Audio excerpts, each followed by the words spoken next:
This man, trapped between these rocks at a depth of 12 feet, is waiting for the last few moments of his life.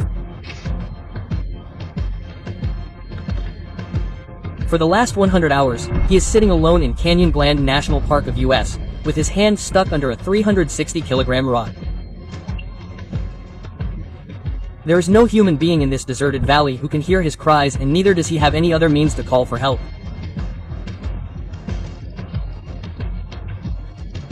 After fighting for his life for 5 days, he finally picked up his camera with one hand and started recording his last moments so that after his death, the world can know what happened between these narrow rocks of Blue John Canyon. On the 27th of October 1975 in the city of Marion, Ohio. He was just 12 years old when he started participating in sports like skiing and backpacking in his high school. Soon his hobby grew and he started learning other adventure sports like rafting and hacking. He was so fond of adventure sports that Aaron left his 9-to-5 job and started devoting all his time to this adventure sport. After leaving the job, he went straight to Aspen, a city in Colorado. This small resort town surrounded by rocky mountains and filled with snowy peaks remains an open ground for skiing and mountaineering throughout the year. This was the place where Aaron's hobby was now going to become a passion. Actually, a few years before leaving the job, Aaron had selected 3 climbing projects which he wanted to achieve in his annual vacations for the next few years. First, he had to climb all 59 14 mountains of Colorado. These were all the peaks of Colorado which were more than 14 kilometers high. That is why they are called 14. Secondly, he wanted to make a world record by climbing all these mountains in winter, and finally he wanted to climb the highest peaks of all the states of America. By the time he quit his job in late 2002, he had already climbed 36 of the 59 Fortners in winter. And now that he was fully available to the climbing world, achieving this record-breaking feat seemed more possible.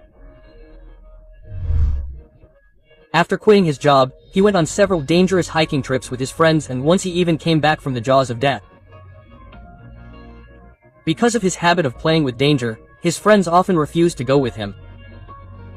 And the same happened this time too. One day Aaron and some of his friends planned to go on a hiking trip. But a few days before departure, for some reason, his friends refused to come.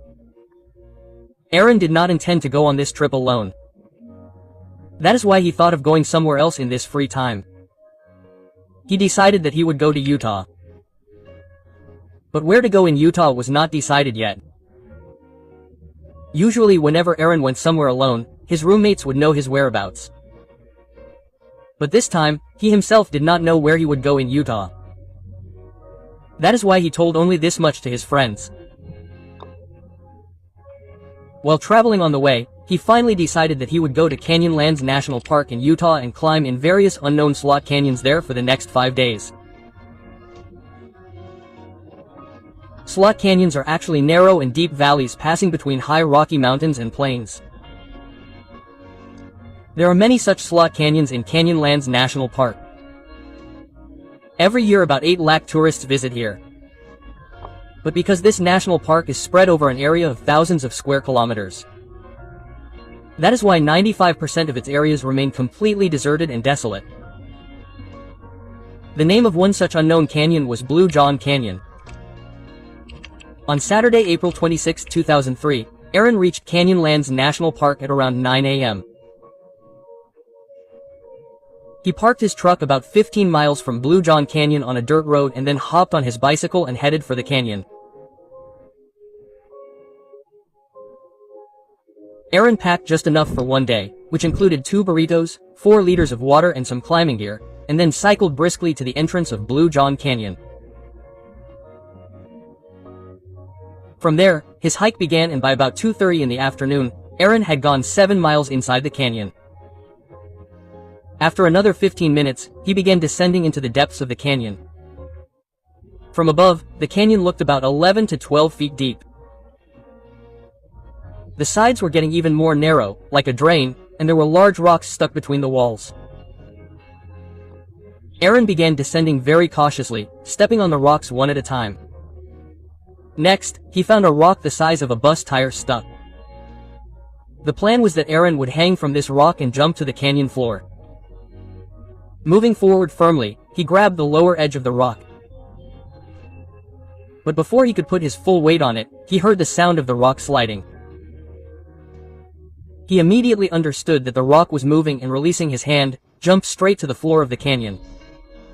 His landing was a little harder than he had thought. But he had landed in the canyon without any injury. But the very next moment, the same rock slipped and fell straight on Aaron's right hand. For the next several minutes, the frightened Aaron kept screaming loudly in pain and kept trying to free his arm.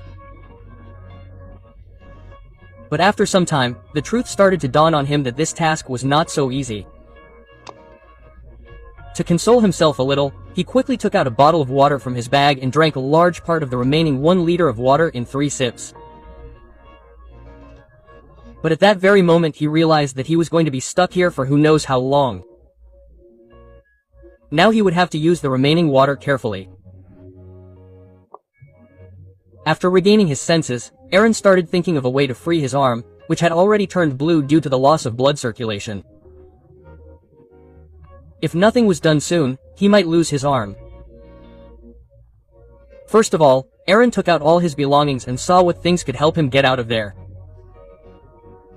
He did not have a cell phone, which meant that no one could be called for help. From his bag came a CD player, some batteries, a camera, a headlamp, some ropes, police, and a multi-tool device. Looking at the rest of the things, he realized that he had only 3 options. Either he could use his multi-tool to break the rock from the sides, or he could use ropes to create a pulley system to lift the rock up. Or the third and most difficult option was to cut off his own arm. Obviously, he did not even want to think about this last option. He immediately took out the knife of his multi-tool and started breaking the stone. Hour after hour passed by. The light of the day turned into the darkness of the night, but not even a corner of the stone moved from its place, nor did it break. The whole night passed in this effort until the next morning he could not break anything except a few pieces of the stone. He immediately turned his attention towards another plan. Now he had to make a pulley which he could tie to the stone and lift it. With great difficulty, he hung the pulley from a stone on the mountain with one hand and wrapped the rope around the fallen stone above. The advantage of the pulley is that less force is required to lift any weight. He thought that perhaps he would be able to take his hand out by lifting the stone even a little with the help of the pulley. But he could only exert how much force with one hand. After many hours of unsuccessful efforts, Aaron started breaking the stone again. But once again no significant result could be achieved. It was 3 o'clock in the afternoon of the next day, and it had been 24 hours since Aaron was stuck in the canyon. When he saw all his efforts failing, he picked up the camera and recorded a video message. It is 3:05 on Sunday. I have been stranded in Blue John Canyon for 24 hours. My name is Aaron Rustin. Whoever finds this video, please send it to my parents. Aaron then shows his arm crushed under the rock in front of the camera and tells about all his efforts of the last 24 hours. After that he says goodbye to his family with tearful eyes. The next morning he was completely exhausted due to hunger, thirst, and pain. Finally he started thinking about his last option. What if he cuts his arm and separates it from the rock? That is, his condition was so painful that he was even ready to lose his hand to escape death. The first thought that came to his mind after thinking of cutting the arm was blood loss. He had an idea in his mind that he can definitely reduce the flow of blood by tying his arm to his drinking water pipe. But the real obstacle was his knife, with which he had to cut his hand. The small knife of the multi-tool had already worn out, which would have made this task extremely painful. In fact, it was not possible to cut the bone of the arm with a knife. By 5 o'clock the next morning, it had been almost 68 hours since he was trapped in the canyon. Aaron's body was now slowly giving up due to hunger and thirst. The last few drops of water in his bottle had also finished. Since the previous day, he had been collecting his urine in a thermos bag tied to his waist. Now Majid will have to drink the same to stay alive. He again picked up the camera and recorded some goodbye messages for his family and then once again surrendered himself to death. Majid spent one night and the whole next day in this state of helplessness. Sometimes he would see imaginary scenes in semi-consciousness, sometimes he would be counting his hours trapped in the canyon, and sometimes he would curse himself that why he did not tell anyone when he came here. But the most uncomfortable thing was when his throat would become completely dry and would hurt badly and he would have to sip his own urine due to the intense thirst. Every time his heart would ache with disgust, but there was nothing left in his body that he could vomit.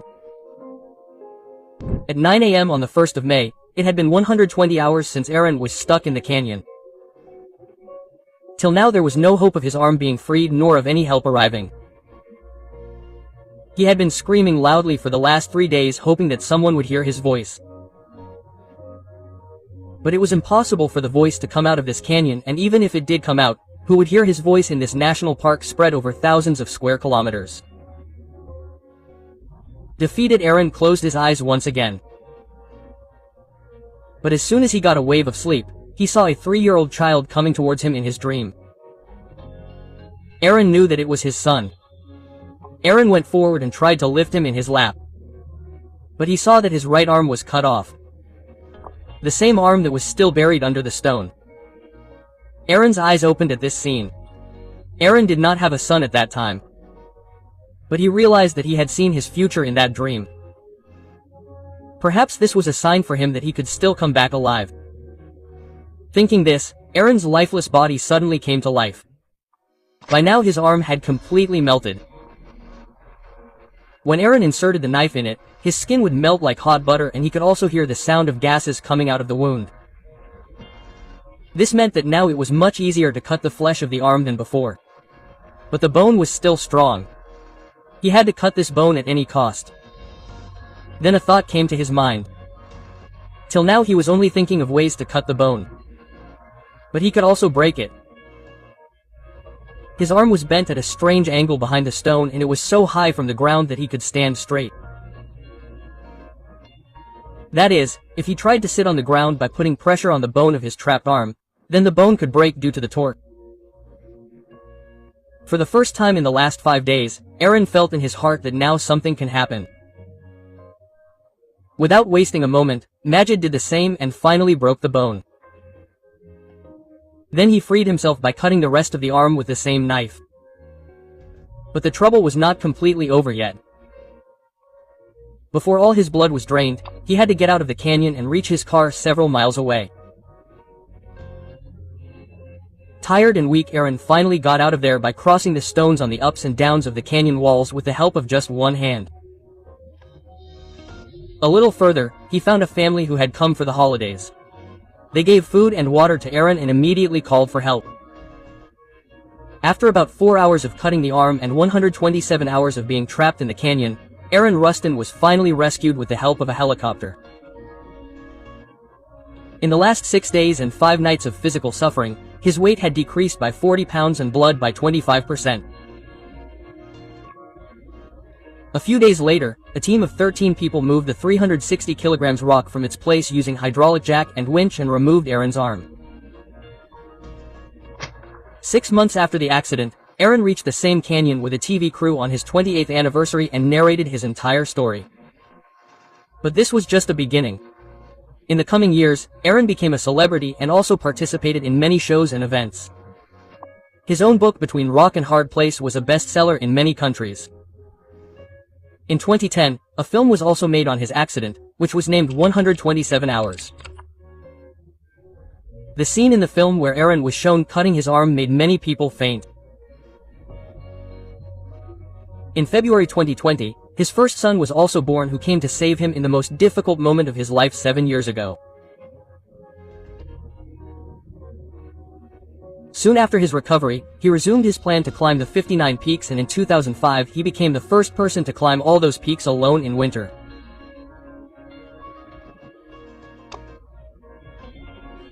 Aaron Rustin not only climbs with a prosthetic arm even today, but he is also a corporate motivational speaker who charges several thousand for a session of a few hours. In one of his speeches, he recalled that accident and said that I lost my hand but got my life back. Hope you all will like and share this video of ZMTV. Thank you very much for your loving comments. See you in the next great video.